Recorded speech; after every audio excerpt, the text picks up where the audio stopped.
now. Hey now, episode 341. Sarah, how are you? Oh, just like living the dream over here. I know. Too blessed to be stressed. That's right. I keep seeing those shirts everywhere that say like #blessed and blah, blah, blah. And every time I'm like, I just got to buy one of these for Susie. Don't waste your money. I know, but it would be funny just for one picture. It'd be worth it. Make me one of those with your new device. There you go. That's what I'll do. That's a smart thing. That way I won't feel bad about it. How the heck are you? What is new in your world? Oh, man. things are like topsy-turvy over here. But, like, what's new? I'm just kind of like, right? Such is life. Changes. You know what my aunt said the other day? And she's so true. She's so right. She was like, life is messy. Ugh.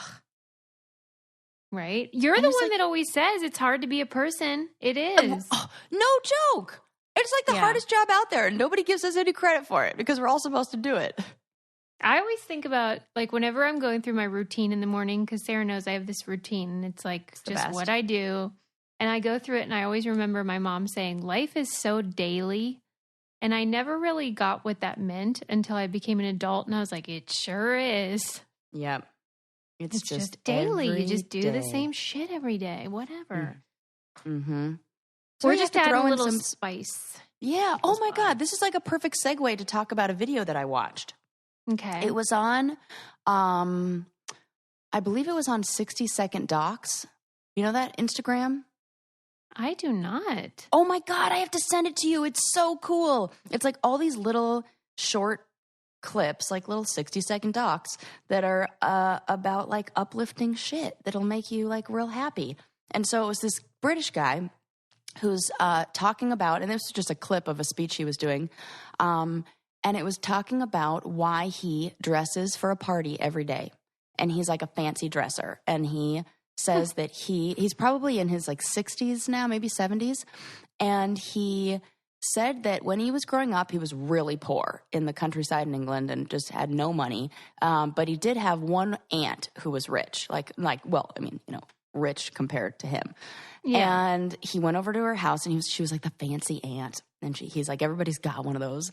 And, which is such like a white person thing to say also. I'm going to throw that one in there and just be like, everybody does not have a rich aunt, wealthy, fancy Englishmen.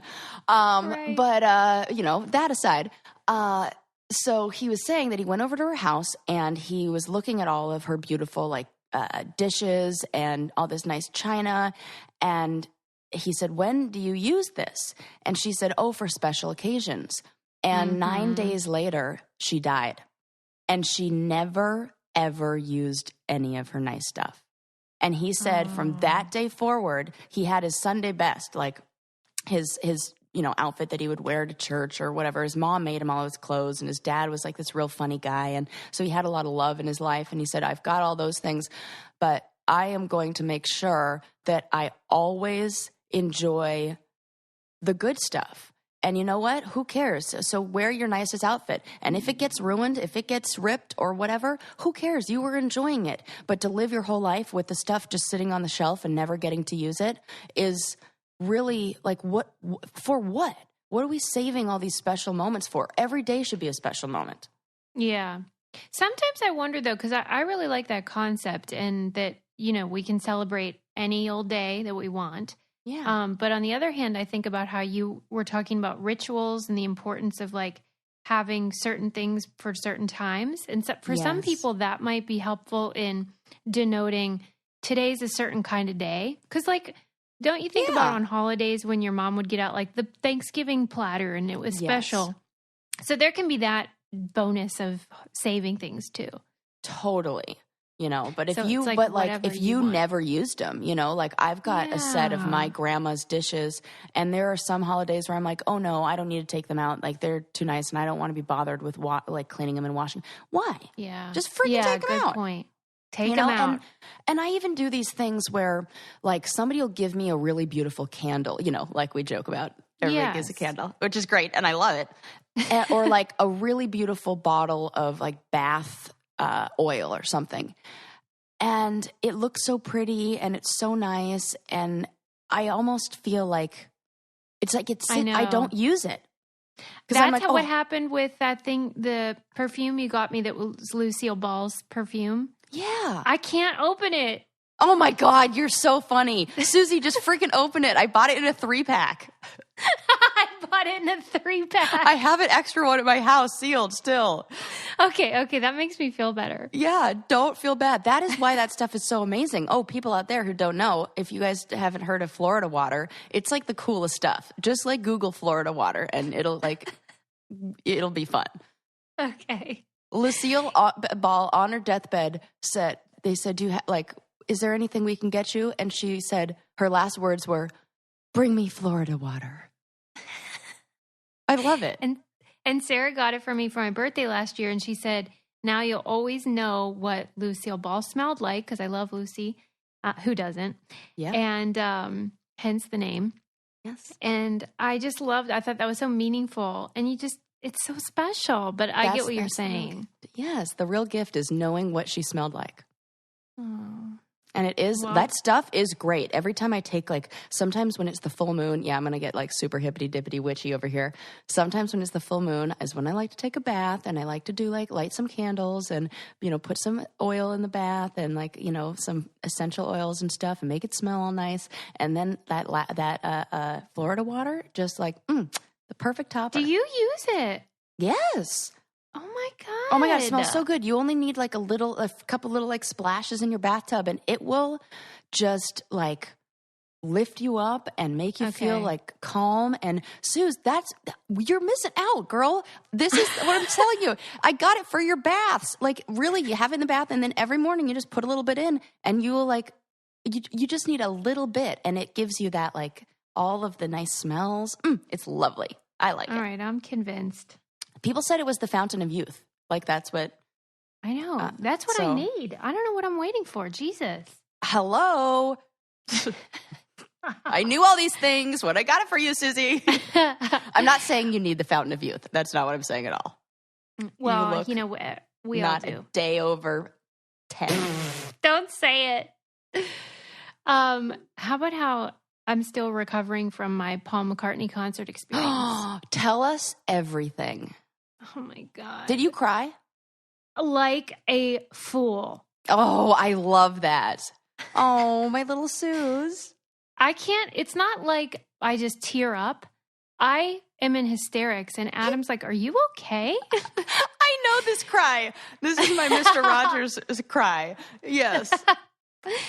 Because I'm sorry, but he is a legend, obviously, but such a gift to my life, and music can do that to people. It sure can. And I just felt so moved, and I just am so grateful for the music and to get to see him. It was really special. What was your favorite song that he played? My favorite was I've Just Seen a Face, which is a weird song to cry to, too. It's a fast. I can't forget the time and place when we first met. And Adam's favorite was Blackbird, and we videotaped for you so you can watch it. Oh, you know what? So funny. I love that you did that. That warms my heart so much, and that people think of me. And our friend Mariana was there, too, and she recorded that song and sent it to me, too. Oh, it just was a little really clip special. of it. I didn't get the whole thing, so you're going to give me the whole thing. But so I just love that everybody's like, that's the song, and that is the jam, man. And my beloved Patrick Fabian was there, and I asked him what his favorite song of the night was, and he said it was Blackbird too. Because it is the best song. It makes you, those first opening notes, I mean, touch your soul, right, Suze? Yeah. You saw it live. Mm-hmm. I'm so jealous.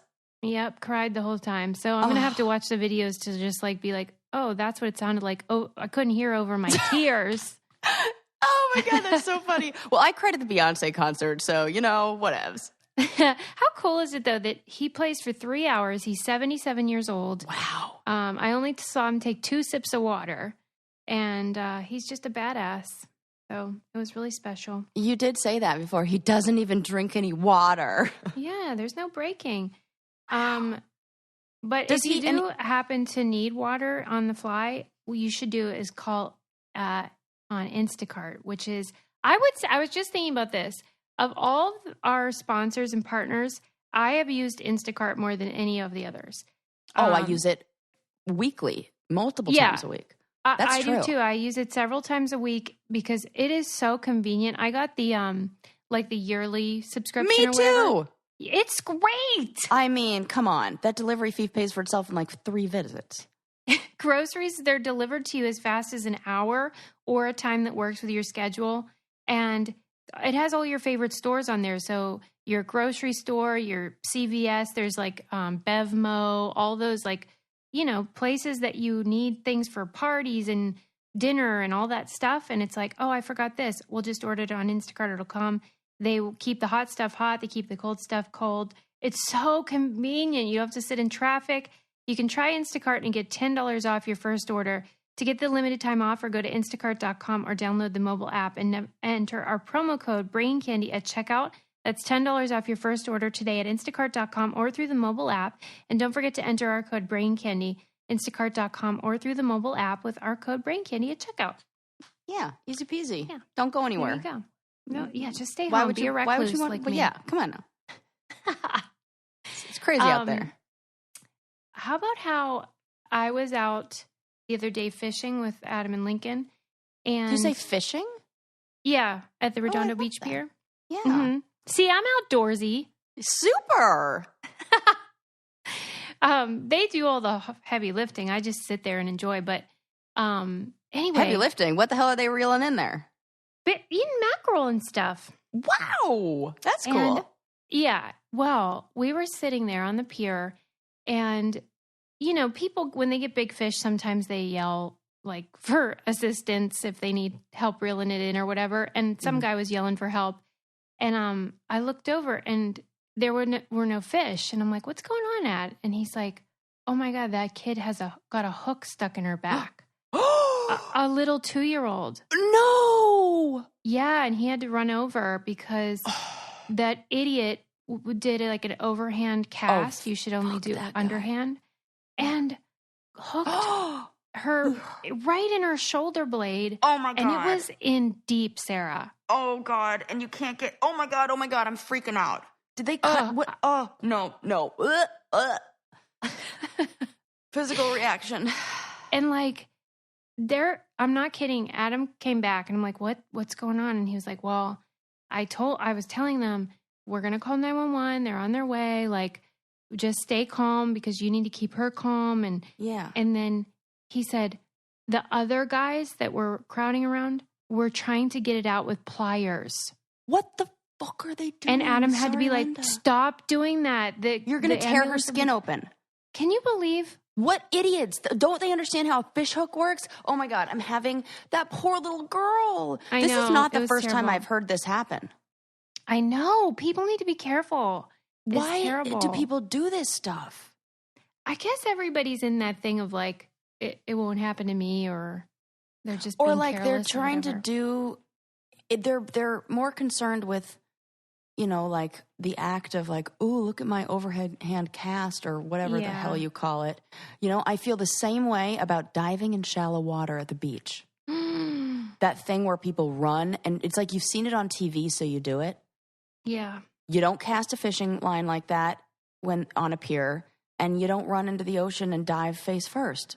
You're asking to get paralyzed. Those are things where I'm like, come on. Do people have like, if you're going to go to the beach, I feel like if you're going to go do anything, you should be aware of the risks involved and have, we just like are too trusting, you know? Like, there's like a guardrail up, so we're like, oh, everything's fine, you know?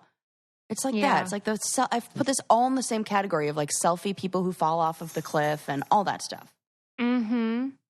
Yeah. You know? It was terrible. I hate to see a child in pain. Oh, it's the worst. You know, I couldn't do it. You can't do anything. You have to just wait until they get. It took them really long too to get there, and I was like, what if that girl had fallen into the water? Would it have taken this long to get there? Oh no. Yeah. So that's anyway. Terrifying. Yeah, man. That's why I don't leave my house. I recommend reclusion because... Yeah, there you go. It's like I said, it's dangerous out there. It is. It's a dangerous world we live in. Mad world. Don't you sometimes feel like that? Like, I can't believe I've made it this long? Sometimes, but I don't want to say that right now because I'm scared I'm going to jinx myself. I'm going to knock on some wood. Okay. All right, we'll knock on Yeah. Phew. Anyway, that's my dramatic story of the day. Oh, man. That reminds me of when I saw a little girl get her foot stuck in the escalator. I'm sure I shared that on here. That was so scary. Yes. And it's not was even she like crying? Yes. But I think and I was thinking this in the fishhook situation too, that the people around really up the ante. Like they add to the child's level of distress. Like we're all shocked. And so the kid's like looking around for social cues on how I'm supposed to react. I was thinking about this because I was watching Rachel Robinson and her adorable babies, from the challenge. Well, the babies aren't from the challenge. She's from the challenge. Yeah. But you guys probably figured that one out on your own. And she was videotaping her son riding his bike, and he like fell down, and it was a tumble, And like as I was watching, I was like, oh. And she reacted so well. She's like, oh, you fell down, whatevs. I fall down sometimes when I ride my bike. And the kid like looked up and looked at her and then was like, okay, I'm cool, and kept going. I'm like, but that's like what you're supposed to do. Because if you have the reaction, oh my God, that is going to be one of the most challenging things in motherhood for me. Yeah. Not I think doing it's the deep a matter inhale. of practice, though. Like it's not something that comes naturally. Like you have to keep practicing until you can do it. Yeah, I mean, I'm terrible just driving in the car. It's got to be a control thing because like somebody else is driving, and I'd be like around. Like they've never driven a car before. It's terrible. That's why I should just drive everywhere. Oh my God! If you ever have a kid and you have to teach them how to drive, you know how people do the imaginary brake. Oh yes, like you want to stop the car so bad. That's what I do. Yeah. It's not even when I have a kid, Susie. I'm doing this now. Just to Why are you everyday so nervous people on the road? It's because it's really only when the person I'm driving with is like a texter or like looking at their phone. It gets me like extra nervous. Mm-hmm. All right. Landon. Yeah.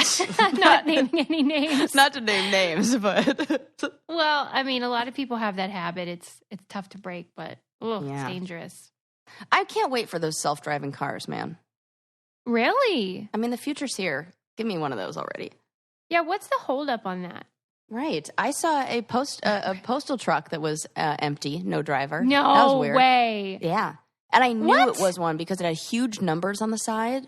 And like, I don't know how I felt like... Sarah, I don't know what you're talking about because why would that even be a thing? Like, you still need someone in there. Well, they were. They're like they were like laying down the back, but or not in the back, but they were like in another, there's like another little section. But I swear to God, I look over and there's nobody there. And I was like, oh, I figured it was one of those. It was the weirdest thing. Wow. And it was like, and they had huge, and I knew I was on some road where there were like up and downs, and I could see the top. At one point, I could see the top of the truck, and so the top had big, huge numbers. And I'm like, why would they need gigantic numbers on a truck? And I'm like, oh, probably if it's like self-driving, and so if they needed to somehow see it from, I don't know, above the air. I don't know how they do this shit. I mean, they got Google Earth, so maybe they got something like that, or they can like track them or watch them.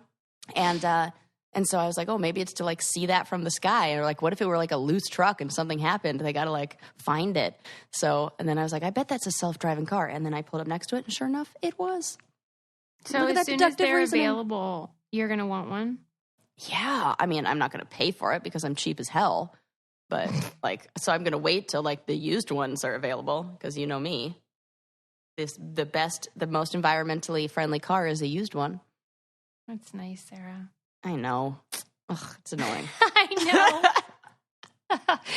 Well, another thing both of us know is how much we love Omax, which is the company that gave us so much, naughty pleasure recently. By the way, I got an email from one of our listeners who shall remain nameless saying that the Omax lube was the best thing she ever bought using one of our codes. Oh, and I love that she wrote in. That means it was really good. Yeah. And she Get after it, girl. She goes, I would have tweeted it to you, but my dad follows me on Twitter. Oh my God, this is amazing. That's a true testimonial. Right. Anyway, Omax also has a sleep and stress remedy that is made with CBD. And it's a really cool product because I have trouble with sleep. I think a lot of people do. We're all stressed. And this product is so great because it's natural and it's going to get you tons of energy. You won't have grogginess. And trust me, this CBD blend is incredible. You'll feel a difference the very first night. And they're offering our listeners a deal of 20% off their first box of Omax Sleep and Stress Remedy, plus free shipping. And if you don't have the best night's sleep in just 3 nights, you can return it for a full refund. It's a game changer, and it can truly benefit anyone out there. Go to omaxhealth.com to enter the code BRAINCANDY and get 20% off a 1-month supply, plus free shipping. Again, and if you don't have your best sleep in just 3 nights, you can return it for a full refund. It's omaxhealth.com, code BRAINCANDY to get 20% off a 1-month supply, plus free shipping, or you can go and try that lube that our nameless listener is enjoying. You can do that too. I got to get me some of that sleep stuff. Why haven't I tried that? Yeah, I have some. I'll give you it. Okay, it's thanks. so good. Yeah. Anyway. Oh, this is funny. Oh, yeah, I love funny. Okay. So I thought this was very helpful, and I want to know what you think. The question that this article was posing was, if you want to know who holds the power in your relationship, if you want to know that, one way to figure it out is to read your old emails with that person. Okay, go on. They said that when you're in a conversation, that the person that doesn't have as much power uses the word I more. So you can Oh my God, I can understand this. Yes, me too. Wow. And now thinking back, that's always what I do. Yeah? Why? What makes you think that? I'm just like scrolling through the messages in my mind that I've sent, because it's more like the guy's like, so do you do da-da-da-da-da? And it's taking a more of like, it's like the one dictating the conversation, asking the questions, or, you know, well, I like da-da-da-da-da. My favorite thing is this. Well, what I'd like to do on the weekend is blah, blah, blah. Like if you're in a relationship and you are having issues, then I can picture conversations where it's like, well, I just feel this way and I'm just upset because, and they're just hearing and responding, but it's not really about them because they're fine. But yep. Yeah. And then they were giving an example in this article about like, even if you look at a relationship with like your boss or someone that you admire, you might say, I really loved the talk that you gave on this subject and I really enjoyed meeting you or whatever. And they might say, you know, it was great to meet you too. You know, oh my something like God. that. I thought that was so interesting. This is making me feel like I pretty much have no power anywhere. In any relationship ever? in any category. Really? I don't know, because well, and maybe it's just for me, but I'm thinking about the way I speak, and I think being in the profession that I'm in, I try so, look, I'm doing it right now. I try so hard to not label people and things and situations, and try to instead come at anything with my personal like perspective, or how, you know, how this experience is for me, of like, well, I was, and it's really just communication skills. So like, you know, I felt hurt when you did this and this and this, and I would like da da da da da.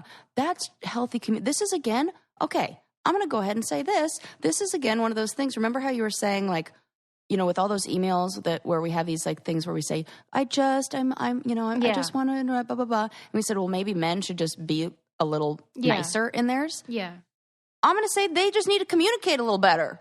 I should not, like, I'm getting in some way, like, you know, reprimanded, not really, but for having better communication skills, where I'm identifying my feelings and not projecting them onto somebody else, which is what a lot of those, you know, a lot of you is that.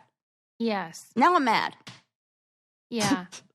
And I thought, like, this applies, like I said, not just to romantic relationships. You can look at the power dynamics in all kinds of areas, professional and personal. And it's just kind of good to know and like have a look at different emails and see what the vibe is. So if you want to change it, maybe you can. And maybe even thinking about this too, like there's somebody that I work with where just because of what we do, there's some areas where I have more knowledge and like that a different skill set. So I am often the one to kind of like take the lead in projects that we do together. And now thinking about those emails, I definitely say you more, and I can think about them, and that's like the tone that I take, and it happens to be a guy.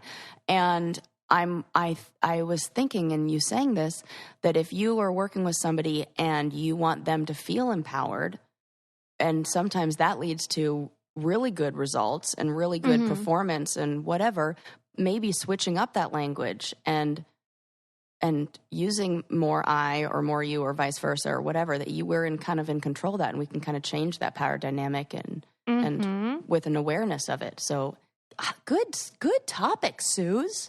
Yeah, man, I read that and I thought, I've never heard of anything like that. And they were doing, this person was doing a study and was looking and determined that the usage of I is 5 times greater when the person does not wield as much power. I mean, that's a significant difference. Significant.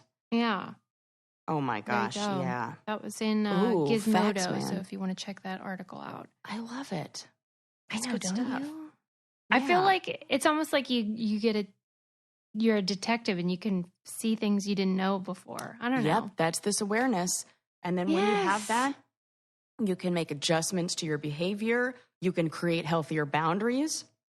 When you start to recognize maybe how somebody's talking to you in an email, to be able to say like, this feels like there's a power dynamic here that's going on, and maybe I'd like to I don't know, change that. Then you can respond change how you respond to those emails.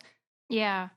This is good stuff. I know. I wish that there were a follow-up to those articles that about those things that we say. There's got to be a name for it, but like I just want to email you, blah blah blah. Where it gave me another option. I need to know. I need to learn what the others like. Instead of writing this, write this. So if any of you out there know about those things, can send them my way. Yeah, like alternate. Yes, option. Like I need that. It's kind of like a thesaurus. Instead of using the word cool, use whatever. Like, so I need that for crafting emails, because I can't, no matter what, I default to that. Yeah. I was even listing stuff on Craigslist and I did it on there. What did you do? I was like, oh, I would just put it in there oh my God, I'm trying to think of a lot of eyes. Like, I just bought this and, we're not like, it didn't fit or we, it's not the size we were looking for, like you have I'm trying to sell it, but so passive. And then I went back and I rewrote it pretending like I was a guy where I was like, okay, here are the facts. The price is firm, blah, blah, blah.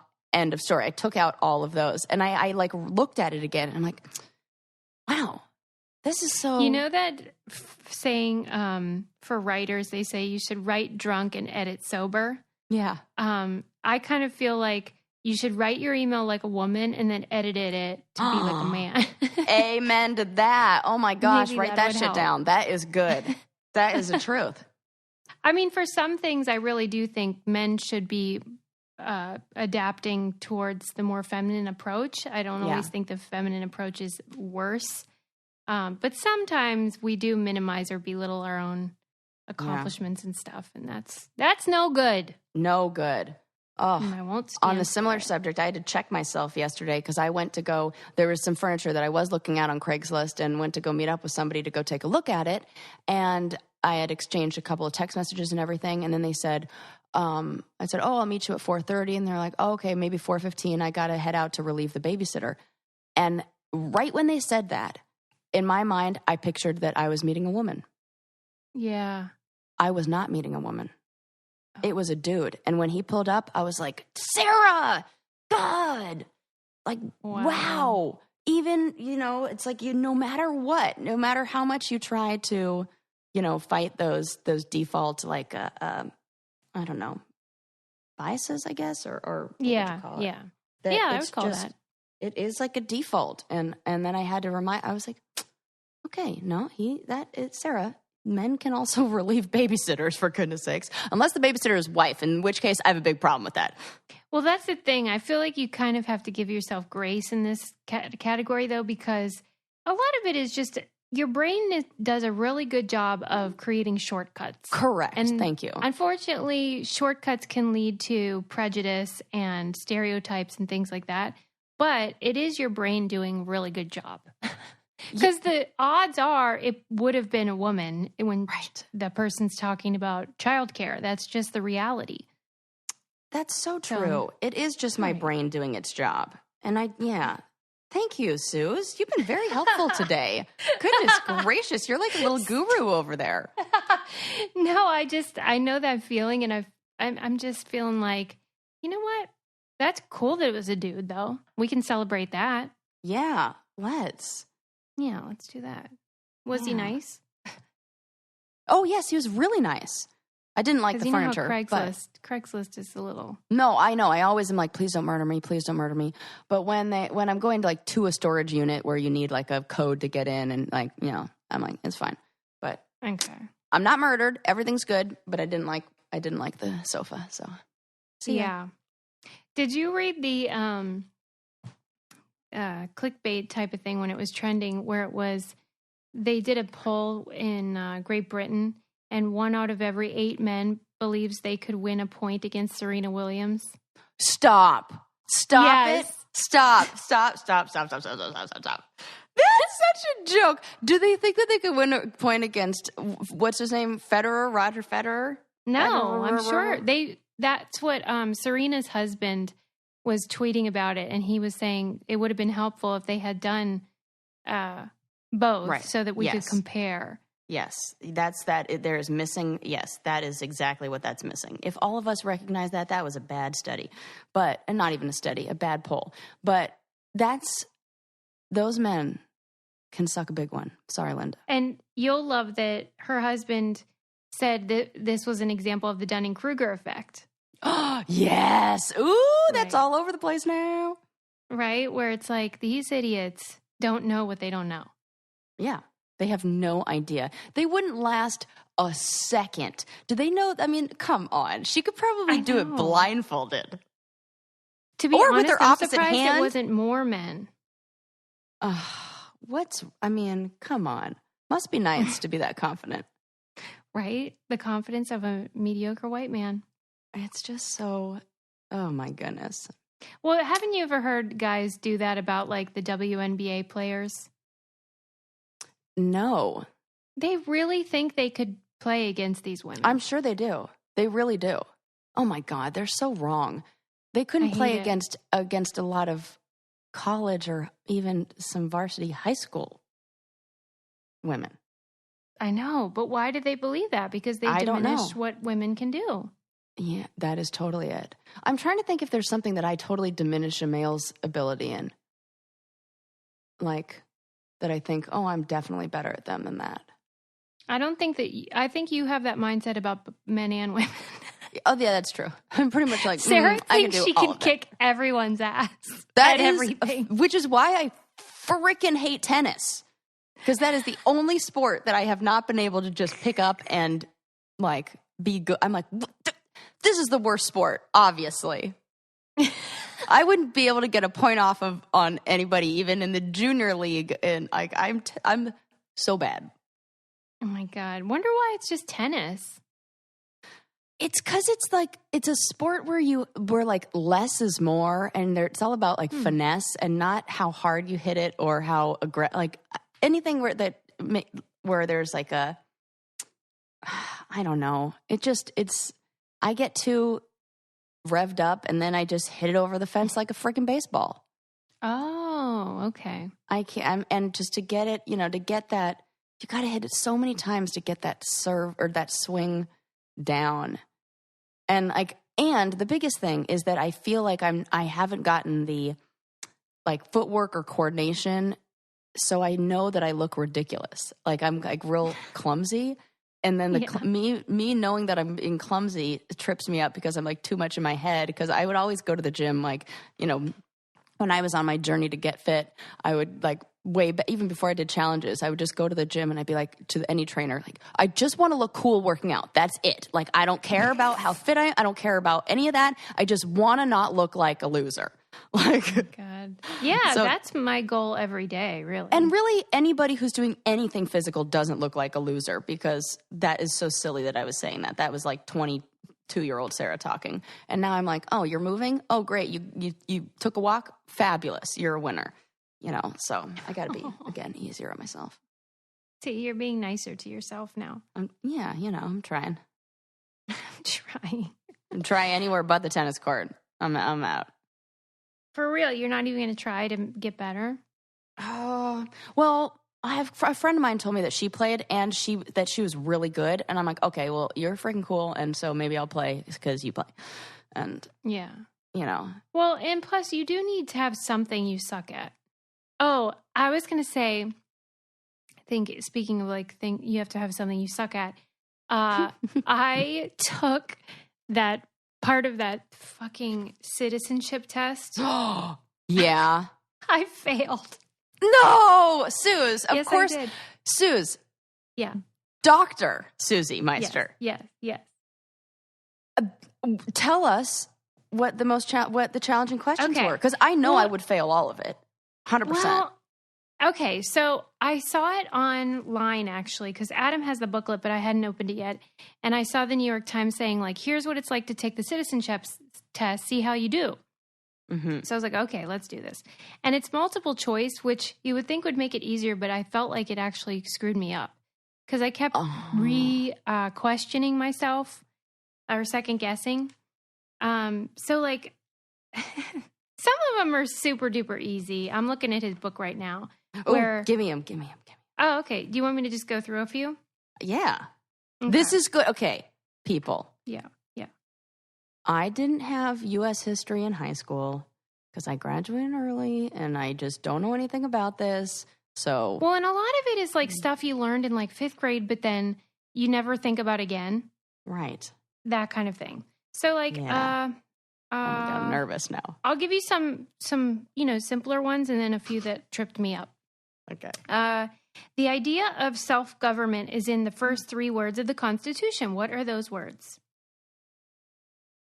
We the people. Yes. Yes. And so, yeah. Woo! We the people of the United States and something to form a more perfect union, blah, blah, blah. Yeah, okay. Oh now, this one I'm like shaking. What's wrong with me? You're very competitive is what's wrong with you. Yep. How many amendments does the Constitution have? I did not get this right. Oh, my God. 47? No, 27. 20? Oh, my God. I feel like there's a 7 in it. Damn, this is like tennis. I guess 21. What do I know? Oh, my God. 47. So I was like way off. I think those are the hardest ones, the ones that are about numbers. Like, how many... representatives are there? But also, shouldn't we have 27 amendments? Like, there should be a little more than that. Well, we do need a few more, if you ask me. I mean, I feel like we should update things in a few hundred years, like more than just 27 times. Like, I know, it's hard to get an amendment passed. Yeah, good Lord. Yeah, I missed like the number of members of the House of Representatives. I didn't get that one right. House of Representatives. How many members are there? Is it 200? No, it's 435. Oh my God, I would have never guessed that. Look, I'm just guessing random things. I'm just like, whatever. Let's just throw some shit at the wall. And then, but I wouldn't even know that in multiple choice. Yeah. See, that's the thing. And then, like, how often do we elect the U.S. representatives? Oh, Christ. Like, how long is their term? 2 years? Yes. Good. Yes. Whew. Okay. 2 for 5.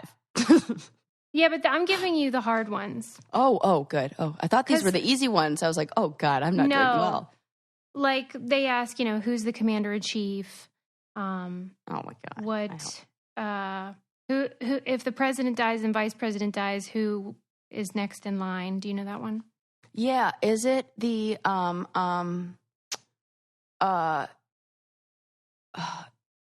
was it Secretary of State? What is the Speaker of the House? Speaker of the House. Well, is that what Nancy Pelosi is? Yes. She's the speaker. Yes, she was. That's it. Okay, I'm going with that one.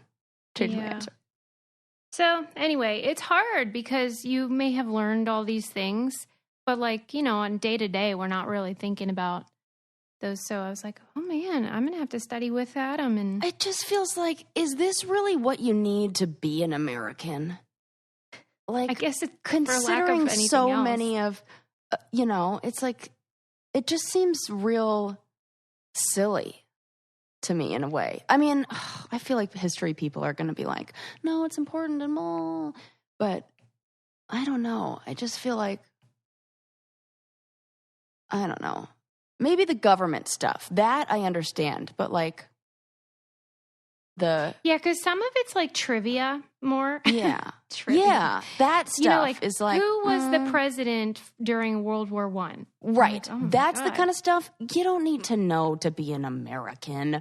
Yeah, for I would goodness agree sakes. with you about that. Yeah. You probably need to know, I don't know, the fast food mascots more. That seems like a better bar. But, yeah. And Adam actually was worried because you have to take an English fluency test. And he's like, do you think I should let them know I have a disability? I have ADHD. I'm like, Adam, you are from England. What are you talking about? He's just really worried. That is, well, you know what? In a classroom setting, he would have the opportunity to take the test at a different date and time where it would be suitable to his needs and less distraction. So, he's like, one could argue. It says here to let them know if you have a disability. I'm like, I really don't think that counts for you, Ad. Come on. They mean deaf or blind or physically, right? Like you're in not a wheelchair able-bodied or God bless him. Oh, so, that's funny. He has his meeting in I don't know, next month or something, and then his meeting. I don't know if they take the test then or whatever. We'll see. And I feel like one of us has got to get him a really annoying American patriotic shirt. Like a flag shirt or something. Like the whole thing is just head to toe flag. Like a hat. Remember with on Saturday Night Live when Will Ferrell wore that crop top and I think it was an American flag Speedo or something. Yes. Adam ought to wear that. Yes. Oh my gosh. He would look great. It'd be like, look, we're combining two cultures. The Speedos from Europe. American democracy. See, I'm a dual citizen. Yep. Oh, that's really funny. Yeah. Oh my God, what's Susie. going on with him? Oh gosh, I feel like there were things I wanted to talk to you about, but now I can't remember. I can't. I watched this video that you would love, I think. It was on the New York Times, and it was about Bob Ross, the painter. Oh, I love Bob Ross. Yeah. Oh my God. It was so cute, this video, because it was asking the question, where the heck are all of his paintings? Why can't you buy Oh my God, this is a genius question. Why have I never heard this question before? Right, and I never even thought about it. How is that Thomas Kincaid BS selling out? And this guy, Bob Ross, American treasure? Yes. How come his work isn't going for millions? I know. Well, we find out because he was on the air for however long, years and years. And for each episode, he painted the painting 3 times. So he did one that was referenced throughout the episode to show the finished product. Then he did one on the air that, we saw him paint. And then the third one, I don't know why he did a third one. I forget. There was a reason. But he had to do 3 for each episode. And so there are thousands of Bob Ross originals. And it turns out that they're all just sort of owned by his company, which is, run by somebody he let run it when he died. Mm-hmm. And they just like are real folksy, and they were interviewed for the video, and they just don't even like, they just love him, and they're happy to work it for his company, but they're not trying to make millions. So they just keep them in boxes, and they're just like if you send one to them, if for some reason you have one, they can look at it and authenticate it for you, but they're really not trying to make tons of money off him. They're just sort of like, yeah, we just keep him here. And a few of them are going to the Smithsonian, and that's about it. Cool. It's so I like adorable. that. I like that. Mm-hmm. And I like the idea that like, however many years from now, in my mind, it's like 100, 200 years from now, that becomes like the Picasso. Yeah. Of like, wow, you have one, that somehow, I don't know, it just feels like that would be kind of cool. Who knows what'll happen too.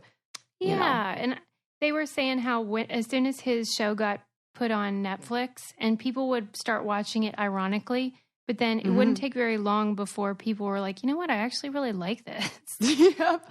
You know what I feel the same way about that did that to me, and I would have never thought in a million years that I would be into watching this, and I love watching. What? Are you ready? Golf. Ready. What? I am mesmerized by golf. I find it it's like ASMR in real life. Like, okay, I find it so relaxing. I love the whisper talk that the golf announcers use.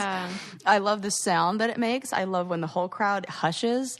Like, I like the little tiny moments, like most of it's chill, and then there are little few moments where you're like, is it good going? It's so exciting. Okay. And I just don't know what it is about golf where I can no joke sit down and watch it, and it like an hour plus will go by, and I'm like, holy shit, I need to go do something. Do you understand the game? I mean, enough. Hit the ball, chase the ball, hit the ball again. What's there to understand? I don't know. I thought maybe there was more to it. Seems pretty easy. Just get the ball in the hole. Right. Okay. So you have a basic understanding of the point of the game. I mean, I've always thought the game itself was pointless. Again, hit the ball, chase the ball. Yeah. It just seems like at least my dog brings it back. I mean, it feels like that for me about all sports. Oh, that's I get the point. But I mean, I see it's like, yeah, that's true. But usually you're doing it against somebody. So yes. Well, yeah, and golf is like, but I kind of think it's almost the same. Have you seen those videos or even done this? Like, I used to do this in the pool where we would do, like, say you have like friends and you're in the pool and you have like a ball and maybe you have one of those pool basketball hoop things, and it'll be like one friend will jump and then they'll throw it to the other friend who will dive off the diving board, and they'll throw it to the other friend who will like jump off the other side, and then they'll throw it to the other friend who will catch, and like then somebody will slam it in, and it's like you're all trying to do it perfectly timed so that it goes in. And it's like something silly like that, like, oh, let's see if we can get this ball all the way over there in that cup. And we've just turned it into a thing, True. Yeah. And so like I think I love doing those kind of silly little things. And sports are almost just a more well thought out, formed and structured version of that. Yeah, that's true. Yeah, and I'm all for that. I can't think of any other sport that's soothing besides golf. Maybe, no, I really can't. I can't either. No, because I was going to say, well, swimming, no, that's it, because there's still it's too much splashing and too much, there's really nothing like, maybe gymnastics. Yeah, I do love a good romp. I miss the Olympics. When's that coming back? What year is it? Ugh, not for another year. I can't believe that you and I don't think in our whole friendship, have ever been on a golf cart together. Oh. It seems like something we would have done along the way. It does seem like that, at least somewhere. We've been on planes, trains, and automobiles and just about everything between freaking rickshaws. Like, I mean, tuk-tuks in Thailand. That's what I'm saying. Right. We've never been on a golf cart. Are you a big golf cart enthusiast? I am. I'm an enthusiast. I think they're hilarious. Felt like that. I was getting that vibe from you. Yeah, they're just hilarious because you drive different. Yeah. When you You kind of feel like you're on Caddyshack no matter what. Yeah, and there's an element of danger because you're exposed. There's no doors really or protection of any kind. So it feels like shenanigans.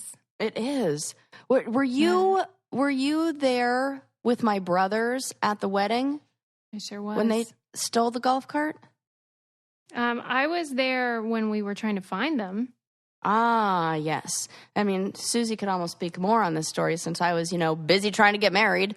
But my brothers took full advantage of the open bar situation and the, put the drinks on the room.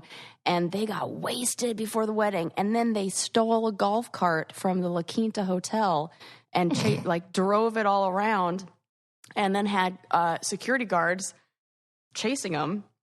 And somehow and we had police following us. Police! I was like, I knew there were police. Oh, yeah. Yes. Yeah, your family is a bunch of hooligans. Hooligans. No joke. I mean, you wouldn't think it. Or maybe you would. You probably would. I wouldn't because you're a rule follower. Well, why do you think I'm a rule follower? Why? Because I'm the only one freaking doing it. Right, you had to be the civilizing force. Somebody's got to, hold everybody to some safety standards. Everybody would be dead. I would oh, my God. Safety standards. I was watching the video that we did when you and I went on our date the other night. Yes. And when you were backing up and your car has that glitch. Oh, freaking A, I hate that thing. Sarah's car, for some reason, has a computer situation. Yes. Where it thinks there's something behind her all the time, even when there isn't. And if she tries to keep backing up, what's the word? It locks up the brakes. And the whole car is like, and it makes the worst noise. And it's like, you're like, oh my God, there's nothing there. It is the actual worst thing. It really is. But your reaction is the best because you just keep dealing with it, and I can't quit laughing. And then I was LOLing about the video because I kept going, Sarah, make it do that thing. And you were like, oh, Susie, no. Like, you get all serious. It's so embarrassing. It makes it from the outside, it's got to look like I don't know how to drive. Right. Or like I'm a woman who has to slowly back her car up. Yes. And I'm like, I am not that. Yes. I can. Oh my God, Sarah. What? I went out the other night and I went to one of those parking lots where you got to pay, but then you park yourself or whatever. And the guy goes, okay, that'll be however much. And can you back in to the spot? And I was like, real pissed because I was like, he would never ask my husband if he could back up. And so I was all snotty about it, And I was like, yeah. And then I'm like pulling away and I'm like, oh my God. What if I can't do it? Thankfully, I had no problem. But I was so mad at him for even asking. And then I'm like, you know what? It's a fair question. Don't you hate though? Here's the deal. I don't want them to assume that I can't do it. But if I can't do it, I need you to be there to help me. Absolutely. That's totally true. I was fully prepared to be like, psych, come help me, damsel in distress. But I didn't want to have to do that. But here's the thing. It's the only reason why we wouldn't be good at doing that is because we don't get practice doing it. And we don't get practice doing it because there's a man in our life or some, not us, but in general, that steps in and does those things. So how do you ever learn? It was kind of like me driving the trailer. I had never driven anything like that. And I'm like, well, I got to figure it out. So I did. And then I'm like, oh, this is fine. Well, I have all the same skills. Then no matter what, it's not our fault. No, it's never our fault. Freaking when I was patriarchy. On, God damn it. Road Rules Australia, everything is different and the steering wheel's on the other side and all that stuff. So complicated. You know how in a lot of those countries, all the cars and stuff are manual? Yes. Or, stick shift. And I was 18. I could barely friggin' drive a normal car. And they made us all go to driving school and do a test, and the only people that passed were the boys. Oh, I'm annoyed. I know. And then thankfully Piggy ended up retaking and she passed in the end, but it was so embarrassing at the time where it was like, oh my God, we're stereotypes. Oh no. Yeah. Well, if I were on that season, I would have helped you out because my second car was a stick shift Beetle. I think that's something that almost nobody is learning now. No, nobody knows how to drive. Nobody does. Yeah. No way. They're not even, it would be only somebody who liked vintage cars or like went out and sought that out like specifically. And and I remember being really happy to get a stick shift because I was like, oh, this is good. Then I won't use my phone and drive too. True. Even then I knew. I was like, oh, I'll just be, using the stick shift. And then I moved to San Francisco and like, it was really not good on the clutch. Yeah. So. I'm glad I did eventually learn, but I mean, you really do have to seek it out and be like, oh, this is something I want to do now. Nobody knows. Who taught you how to drive stick? Where did you learn? My first husband taught me. Oh, wow. Okay. Yeah. That's a tough thing to like just pick up later and then be like, oh, I'd like to learn how to do this. Good for you, Suze. Yeah. I'm really glad I did it. And if I'm going to teach Lincoln, I thought maybe we'll just teach him on a stick because then everything will be easier after that. Oh, totally. And it's like really good how to learn, you feel like you learn a little bit more about how to control the car. Like I feel like now the cars are so automatic and do so much for you that people forget you're driving a metal tank that can murder people down the highway at top speeds. Please. Murder people. Right. I mean, come on. So, and half the time they're just like flying blind because they're all looking at their phone. So learning those things and feeling like you know how to control a car, I think is a really, really good skill to have with anything like that. And so you should definitely do that. And plus, Suze, like, it's so good to know how to drive it because I always thought like, what if I'm in an emergency situation where what if I'm, out somewhere and the person who's supposed to be the designated driver like gets drunk and now I've got to drive home and they have a stick shift. Or what if that happened to me one time. Oh my God. Okay. Mm-hmm. And I was so glad I knew because she should not be driving. There you go. For those kind of reasons, or, you never know. I feel like the same thing about driving a motorcycle because when shit goes down in the apocalypse, I'm going to need to know how to drive one of those. Oh my God, Mad Max over there. Yes. I'll get my leather jacket and I'll be ready. Everybody should be subscribed also and learn to drive a stick, subscribe to our show, leave us a 5-star review, and then we're good to go. And shout out to all the new followers because we've had a whole bunch recently. So welcome. Thanks for listening. Thanks for joining us. Exciting. You guys are sending me your wonderful messages that you're loving it. And, you're welcome for giving you 330 whatever million episode more to listen to. Enjoy. All right, everyone. We'll see you next time. Bye.